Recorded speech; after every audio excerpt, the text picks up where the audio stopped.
Hello my dear friends and welcome to my YouTube channel brilliant coaching centre भरसिमर। आशा है कि आप लोग अच्छे होंगे और जितने भी वीडियो मैंने बनाए हैं आप उसे अच्छी तरह से रिवीजन करते होंगे। तो उसी क्रम में आगे बढ़ते हुए मुझे आशा है कि जब आप लोगों ने देखा होगा तो आप लोगों को बहुत अच्छे से पसंद आया होगा और आप लोग अच्छे से इसे पढ़े होंगे। और ये भी आशा है कि आप लोगों ने चैनल को सब्सक्राइब और लाइक भी कर दिया होगा। तो चलिए मैं इसी क्रम में आगे बढ़ते हुए प्रश्नावली 3.6 पे चलता हूं और उसमें कुछ प्रश्न दिए हुए हैं, उन्हें मैं अलग अलग तरीके से जो भी विधियां हैं उनके अनुसार मैं आपको बताते जा रहा हूं। तो चलिए पहला क्वेश्चन में जो दिया गया है कि आप इस समीकरण को हल करके जो है सो x और y का वैल्यू जो अचर वैल्यू है उसे निकालना है। तो इसकी दो विधियां हैं, आप चाहे तो आप सिंपल विधि से ही बना सकते हैं और दूसरी विधि जो है वो भी मैं बता दे रहा हूं। तो पहला क्वेश्चन जो एक क्वेश्चन है उसे मैं एक विधि से बता रहा हूं और दूसरा क्वेश्चन जो मैंने लिया है उसे दूसरी विधि से बता रहा हूं, यानी दोनों विधि आप अच्छी तरह से समझ जाएंगे। तो चलिए मैं जैसा कि ये पहला क्वेश्चन जो प्रश्न लिखा गया है 1/2x + 1/3y बराबर 2 और 1/3x + 1/2y बराबर 13/6। ये इसे मैं पहला समीकरण मान लेता हूं और इसे मैं y को जो है सो दोनों में से विलुप्त करता हूं, यानी विलोपन विधि से ये y को विलुप्त कर दे रहा हूं। या आप x को भी विलुप्त कर सकते हैं, आप जिसे चाहे उसे विलुप्त कर लेंगे और एक को विलुप्त करने के बाद दूसरे का वैल्यू आपको आ जाएगा।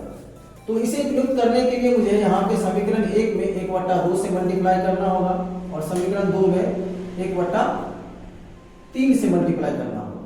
चलिए तो 1/2 से मल्टीप्लाई करने के बाद अब लिखेंगे समीकरण 1 तथा 2 से, या समीकरण 1 तथा 2 को घटाने पर, क्योंकि दोनों जगह प्लस है। अब दोनों को मल्टीप्लाई करेंगे तो 1/4x + 1/6y बराबर 2 को 1/2 से मल्टीप्लाई करेंगे तो 1 आएगा। और दूसरे समीकरण में 1/9x + 1/6y बराबर 13/18, यानी 13 को 1 से मल्टीप्लाई करेंगे तो 13, 6 को 3 से मल्टीप्लाई करेंगे तो 18। अब दोनों समीकरण को हम घटाएंगे तो घटाने के बाद 1/6y दोनों कैंसिल हो जाएंगे। अब बच गया मेरे पास में 1/4x और यहाँ पे -1/9x बराबर यहाँ पर 1 - 13/18।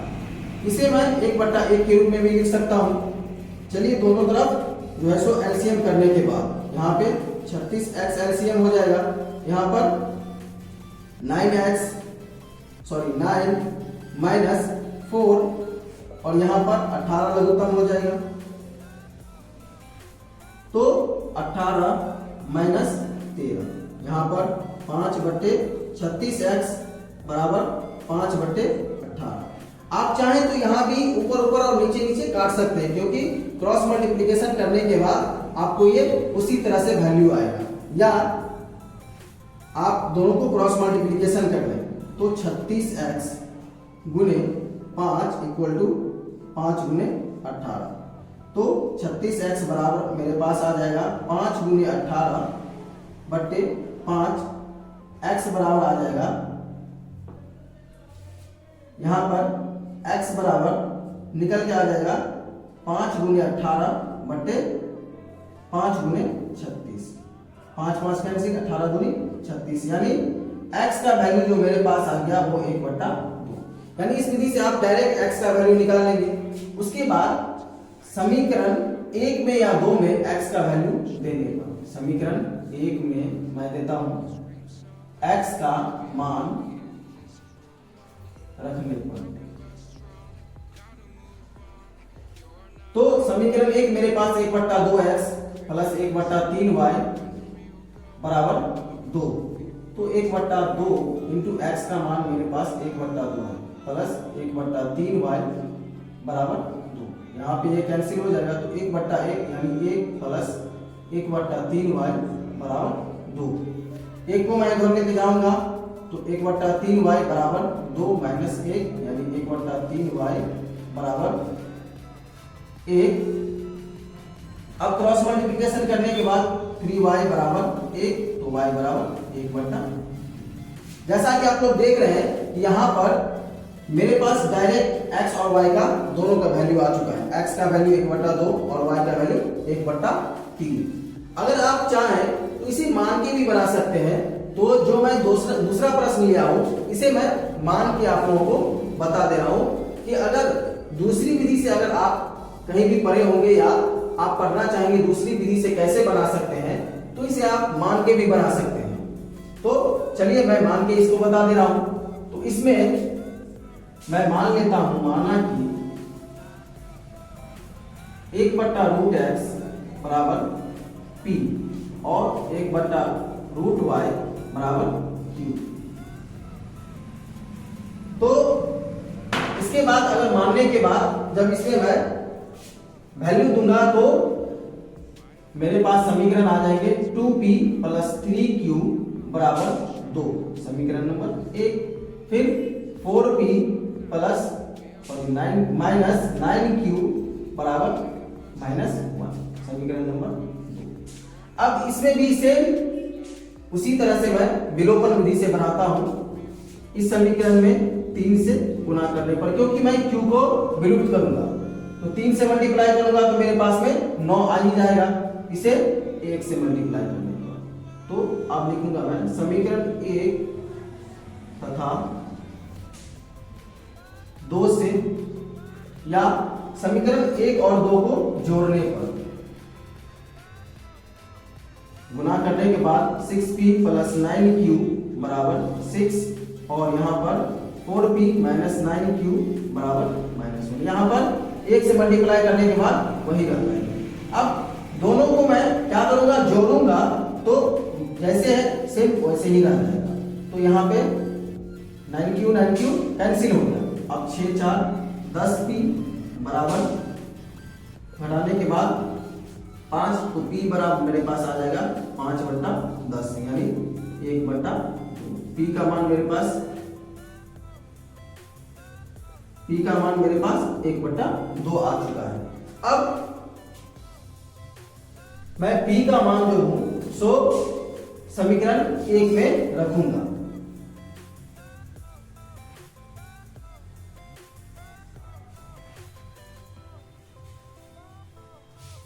p का मान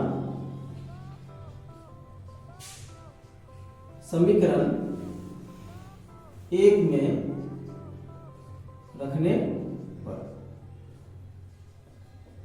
समीकरण 1 मेरे पास 2p + 3q बराबर 2।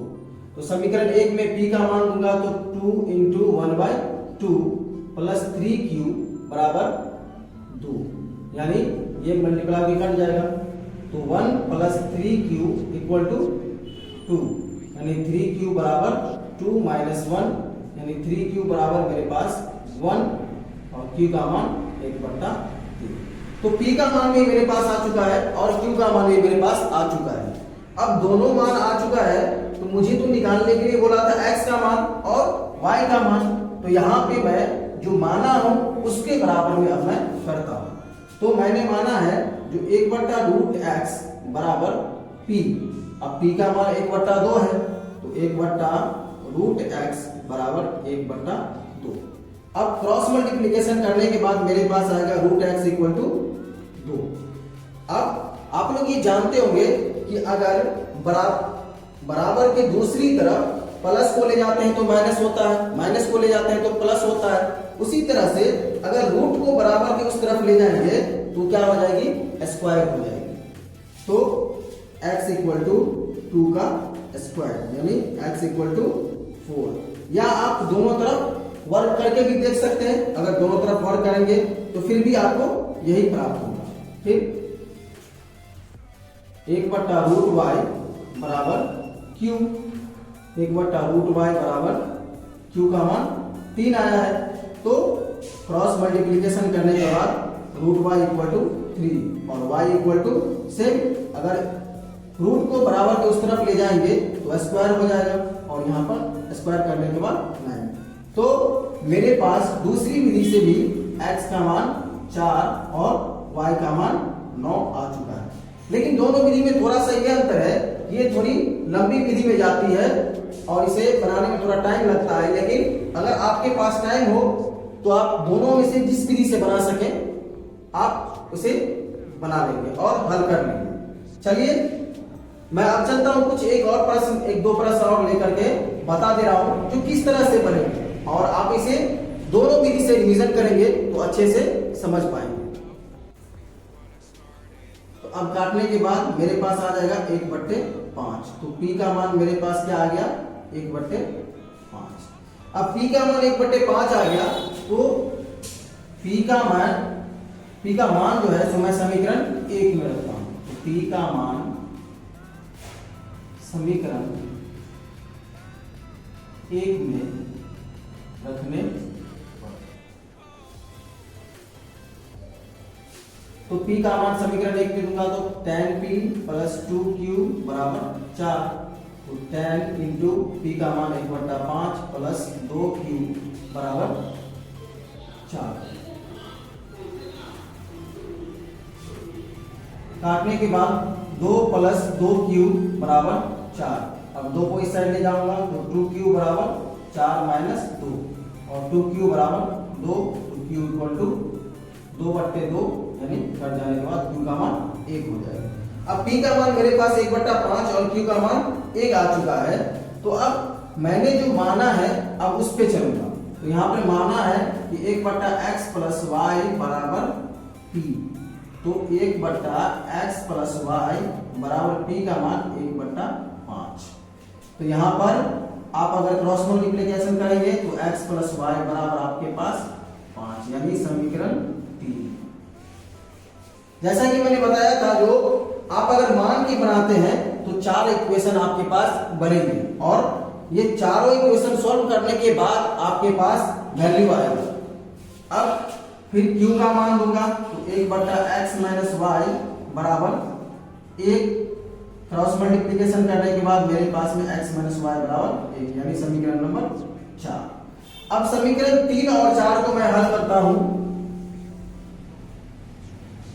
समीकरण 3 तथा 4 से, तो समीकरण 3 में मेरे पास में x प्लस वाई बराबर 5 और समीकरण 4 में x माइनस वाई बराबर 1।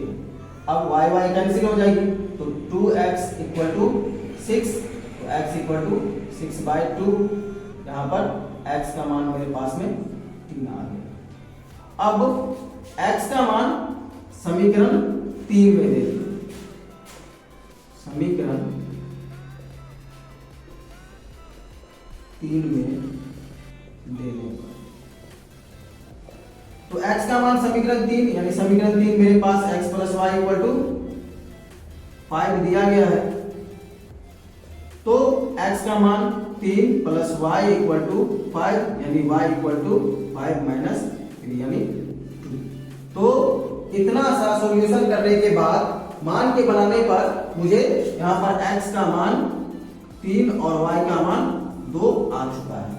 और अगर आप दूसरी विधि जो मैंने पहली विधि बताई थी, पहला क्वेश्चन जो बताया था उस विधि से आप बनाना चाहते हैं तो आप यहीं पे क्या करेंगे, यहाँ पर 2 है और यहाँ पर 5 है तो आप दोनों को कैंसिल कर सकते हैं अगर चाहेंगे। तो यहाँ पर डायरेक्ट जैसा कि मैं बता दे रहा हूँ, निर्देश दे दे रहा हूँ, यहाँ पर अगर समीकरण 1 को आप इसको 5 से गुना कर देंगे और इसको 2 से गुना कर देंगे तो यहाँ पर 5 दूनी 10 यानी 10/x माइनस वाई।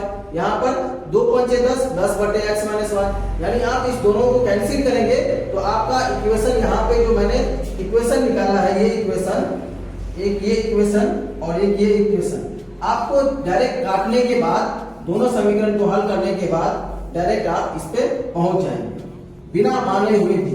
तो आपको जो विधि अच्छी लगती हो उस विधि से आप बनाएंगे और अच्छे से समझ के बनाएंगे। थोड़ा सा ये विधि लंबे प्रोसेस में है, लेकिन आपको जिस विधि से अच्छा लगे वो विधि आप यूज कर सकते हैं, क्योंकि एग्जाम में आप जो बनाएंगे तो हो सकता है कि पहली विधि से बनाने पर या दूसरी विधि से बनाने पर, किसी विधि से बनाने पर आपको गलत हो जाए, तो आप दूसरी विधि का भी इस्तेमाल कर सकते हैं, आपका जो आंसर आएगा वो सेम आएगा। चलिए अब मैं चलता हूं अगले प्रश्न पे, और इसमें जो दूसरा प्रश्न जो दिया गया है, दूसरे प्रश्न का जो लिखित प्रश्न है उसमें जो किस तरह से आप समीकरण बनाएंगे और किस तरह से आप इसे समझेंगे। जैसा कि दूसरा का पहला क्वेश्चन दिया गया है, जो ऋतु धारा के अनुकूल 2 घंटे में 20 किलोमीटर तैर सकती है, यानी 2 घंटे में 20 किलोमीटर। मैं थोड़ा इसका दिशा निर्देश लिख लेता हूं। और ये धारा के अनुकूल,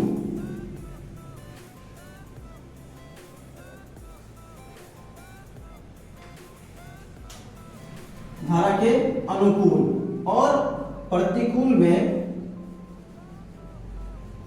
धारा के प्रतिकूल 2 घंटे में 4 किलोमीटर, यानी 2 घंटे में 4 किलोमीटर।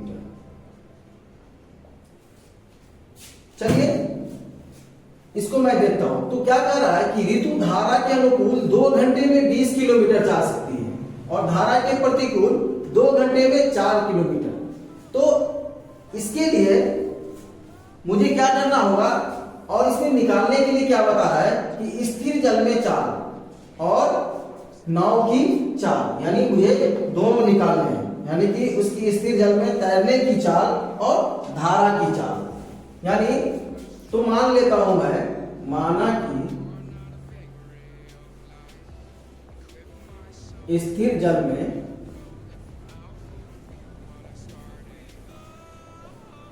तैरने की चाल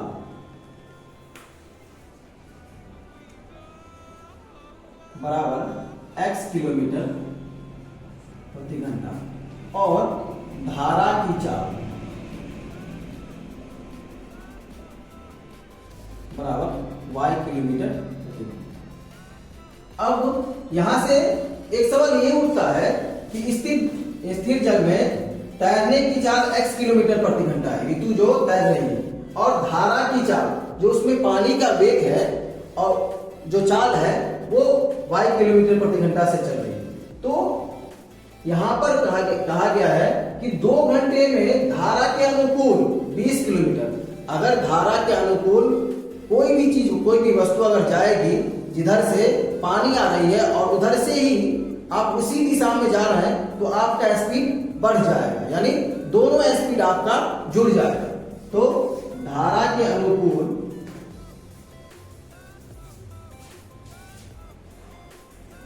धारा के अनुकूल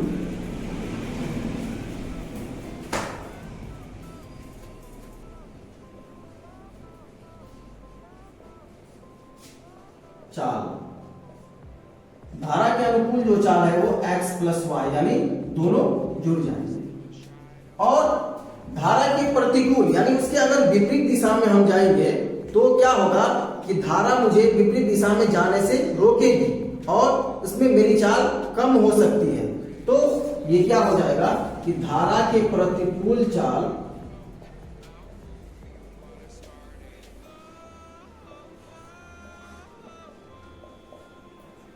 x माइनस वाई किलोमीटर प्रति घंटा। अब क्या कह रहा है कि धारा के अनुकूल चाल वो 2 घंटे में 20 किलोमीटर जाती है। तो यहां पर समय दिया है, यहां पर चाल दिया है, तो आप लोगों को पता होगा कि दूरी बराबर क्या होती है, चाल गुने समय। यहां पर तो दूरी मेरे पास 20 किलोमीटर है और चाल मेरे पास धारा के अनुकूल x प्लस वाई और समय मेरे पास 2 घंटे। अब इस 2 को मैं इधर ले आऊंगा तो x प्लस वाई बराबर, या मैं डायरेक्ट यहां से भी काट सकता हूं, तो 10, तो x प्लस वाई बराबर 10, यानी समीकरण नंबर 1। उसके बाद धारा के प्रतिकूल जब चल रही है तो 2 घंटे में 4 किलोमीटर, तो सेम 2 घंटे में 4 किलोमीटर, यानी 2 इंटू चाल गुने समय। तो चाल मेरे पास में x माइनस वाई धारा के प्रतिकूल और समय मेरे पास में 2 घंटे, तो जा कितना रही है दूरी 4 किलोमीटर। अब यहां से मैं इसे काट देता हूं तो 2, तो x माइनस वाई बराबर मेरे पास आ जाएगा 2, यानी समीकरण नंबर 2। तो दोनों समीकरण मेरे पास आ चुके हैं। अब दोनों समीकरण को मैं हल करूंगा। तो समीकरण 1 तथा 2 से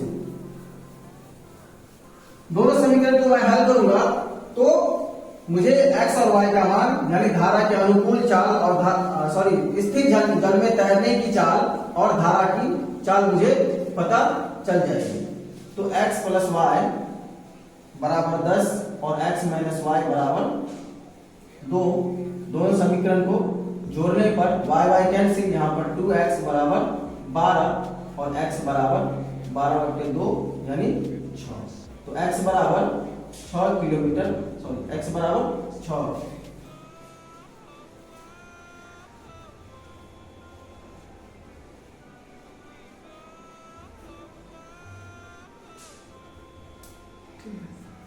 और जब x का मान समीकरण 1 में लेने पर,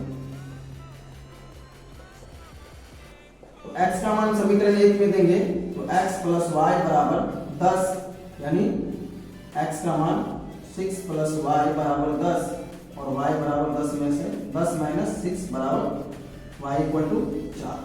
तो मेरा x जो है वो x किलोमीटर पर आवर ये स्थिर जल में तैरने की चाल है। तो स्थिर जल में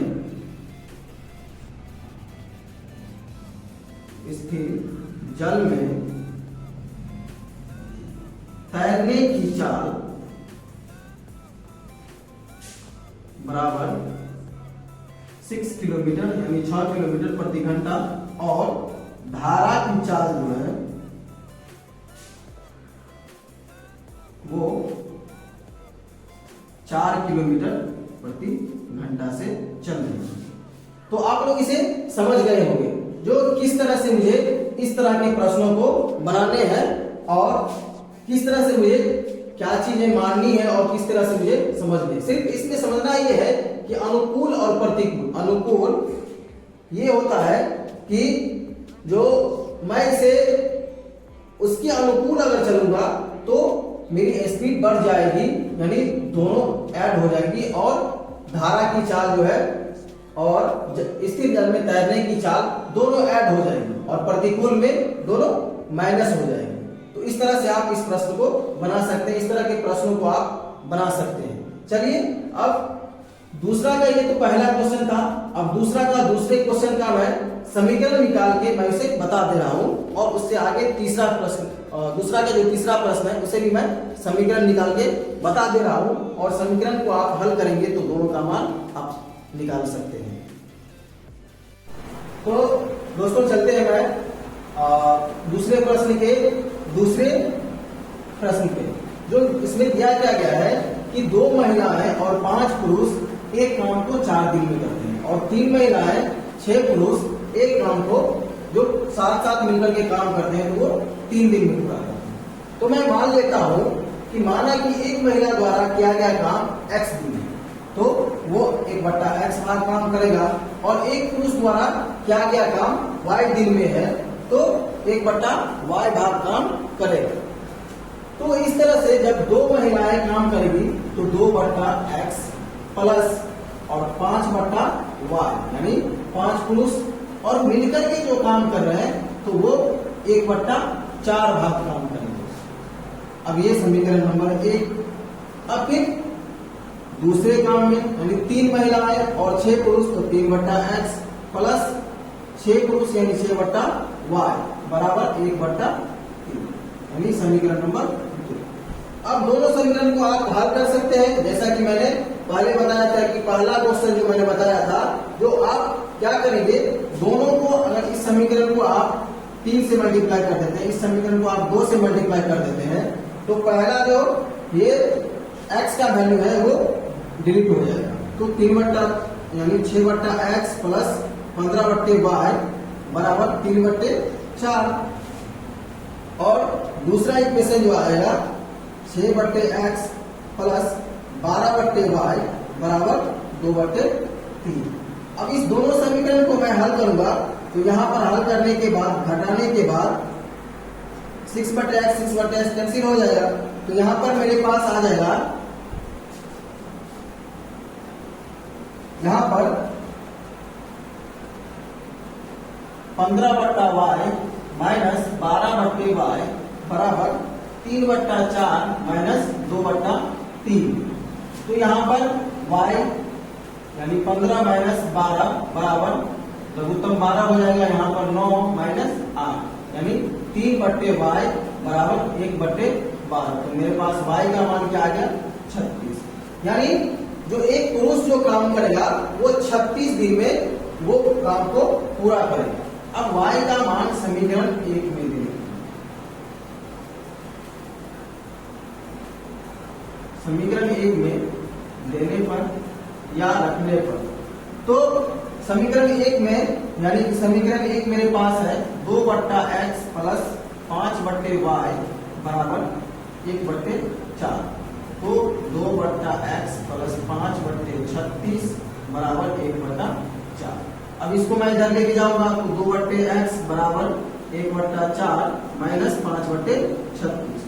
लघुत्तम यहाँ पर मेरे पास आ जाएगा 36, 4 में 36, 9 माइनस 5 यानी 2/x बराबर 4/36। यहाँ आप काट भी सकते हैं, नहीं तो क्रॉस मल्टीप्लीकेशन आप अगर कर लेंगे तो आपको निकल जाएगा, यानी 4x बराबर 2 गुने 36। तो x बराबर हो जाएगा 2 गुने 36/4, 2 दूनी 4, 18 दूनी 36 यानी x बराबर। यानी एक महिला अगर अकेली काम करेगी तो 18 दिन में एक काम को कंप्लीट करेगी, और एक पुरुष अगर काम करेगा उसी काम को तो वो 36 दिन उसे लगेगी। तो मैं लास्ट में लिख दूंगा जो एक महिला द्वारा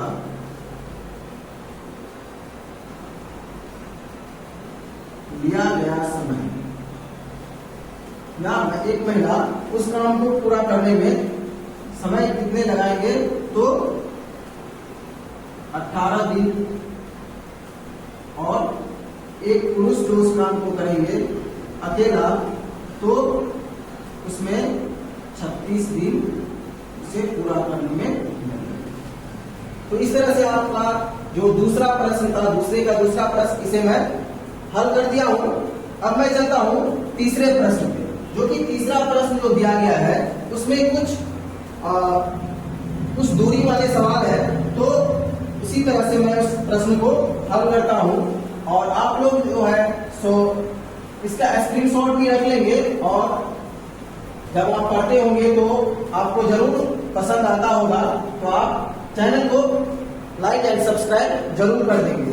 तो चलिए मैं मिटाने के बाद अब चलता हूं जो 3.6 के जो प्रश्न है वो दूसरे प्रश्न का तीसरा क्वेश्चन। यानी तीसरा क्वेश्चन में क्या कह रहा है कि रोही 300 किलोमीटर दूरी पर स्थित अपने घर जाने के लिए कुछ दूरी रेलगाड़ी से और कुछ दूरी बस से, यानी कुछ दूरी रेलगाड़ी से वो जाती है और कुछ दूरी बस से जाती है।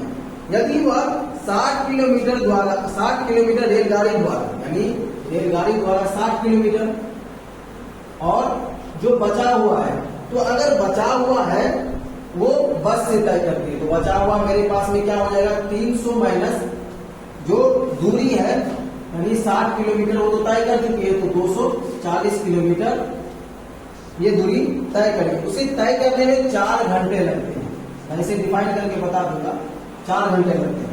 फिर यदि वो 100 किलोमीटर रेलगाड़ी से, मैं रेलगाड़ी को T से नोट कर लेता हूं और बस को D से, तो रेलगाड़ी ट्रेन से 100 किलोमीटर, तो बचा हुआ भाग जो 300 माइनस 100 यानी 200 किलोमीटर वो बस से तय करेंगे, और उसे 10 मिनट अधिक लगते हैं। इसका मतलब आप ये समझिए कि 4 घंटे जो पहले लगते थे उससे 10 मिनट अधिक लगते हैं, तो 4 घंटे 10 मिनट।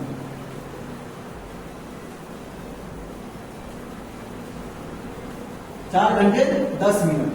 तो इसमें रेलगाड़ी एवं बस की क्रमशः चाल निकालने के लिए बताया जा रहा है। तो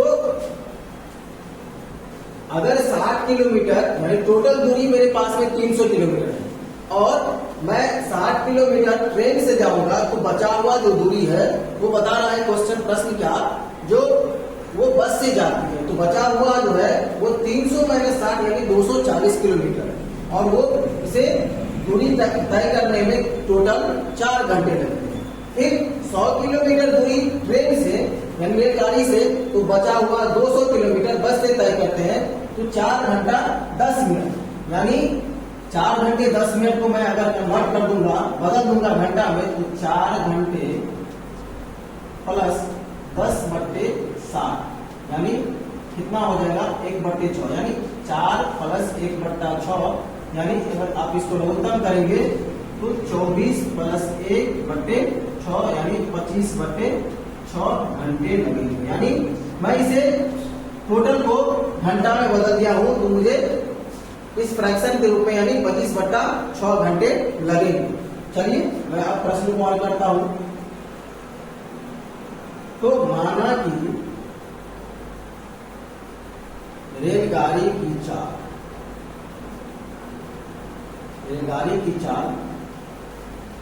x किलोमीटर प्रति घंटा और बस की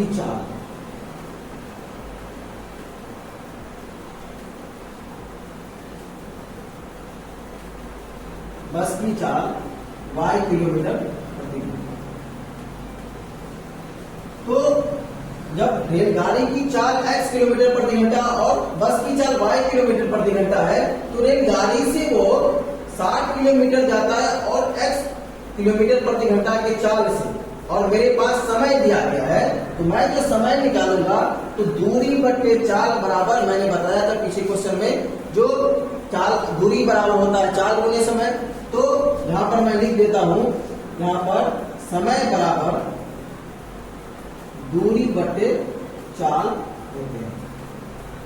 अगर आप इसे याद नहीं रखेंगे तो ये प्रश्न आपसे नहीं बनेंगे और प्रश्न बनाएंगे भी तो आपसे गलत हो जाएंगे। तो यहां पर दूरी 60 किलोमीटर, मेरे पास चाल है x और फिर जो बस की दूरी है 240 और उसकी चाल y बराबर 4 घंटे उसे लगेंगे। ठीक है, समीकरण नंबर 1। अब दूसरे समीकरण में 100 किलोमीटर रेलगाड़ी से 100/x और बचा हुआ 200/y बस से, तो उसे टोटल कितने लगते हैं 25/6 घंटे। तो ये दूसरा समीकरण। आप उसी तरह से अगर मानना चाहें तो मान के भी बना सकते हैं, 1/x बराबर कुछ मान लीजिए, 1/y बराबर कुछ मान लीजिए, या आप डायरेक्ट हल करना चाहते हैं तो डायरेक्ट हल कर लेंगे। तो आप इसे हो सकता है y को कैंसिल करें या x को कैंसिल करें। आप अगर x को कैंसिल करेंगे तो इसे 100 से मल्टीप्लाई करेंगे या 5 से मल्टीप्लाई करेंगे तो 60 पंचे 300 और ये इसको 3 से मल्टीप्लाई कर देंगे तो ये भी 300 हो जाएगा। और आप x को कैंसिल करके y का वैल्यू पहले निकाल लेंगे, फिर x का वैल्यू आप निकाल सकते हैं। तो मैंने इसे बताया है, पीछे ही बताया, 2 बार इसे बता चुका हूं। तो इसीलिए आप लोग इसे होमवर्क समझ के इसका हल करेंगे और अगर कुछ भी दिक्कतें आती हो इसमें तो आप जरूर कमेंट करेंगे। तो इसी तरह से प्रश्नावली 3.6 खत्म होता है और मैं आशा करता हूं कि मैंने जितने भी प्रश्न बताए हैं और प्रश्नों के उत्तर बताए हैं और जो भी आपने देखा होगा, आपको आशा है कि बहुत अच्छे से पसंद आया होगा। और अगर कुछ भी आपको एडवाइस देनी हो तो आप मुझे कमेंट बॉक्स में जरूर एडवाइस कर सकते हैं। और मैं आशा करता हूं जो आप सभी लोगों ने चैनल को सब्सक्राइब और लाइक जरूर कर दिए होंगे।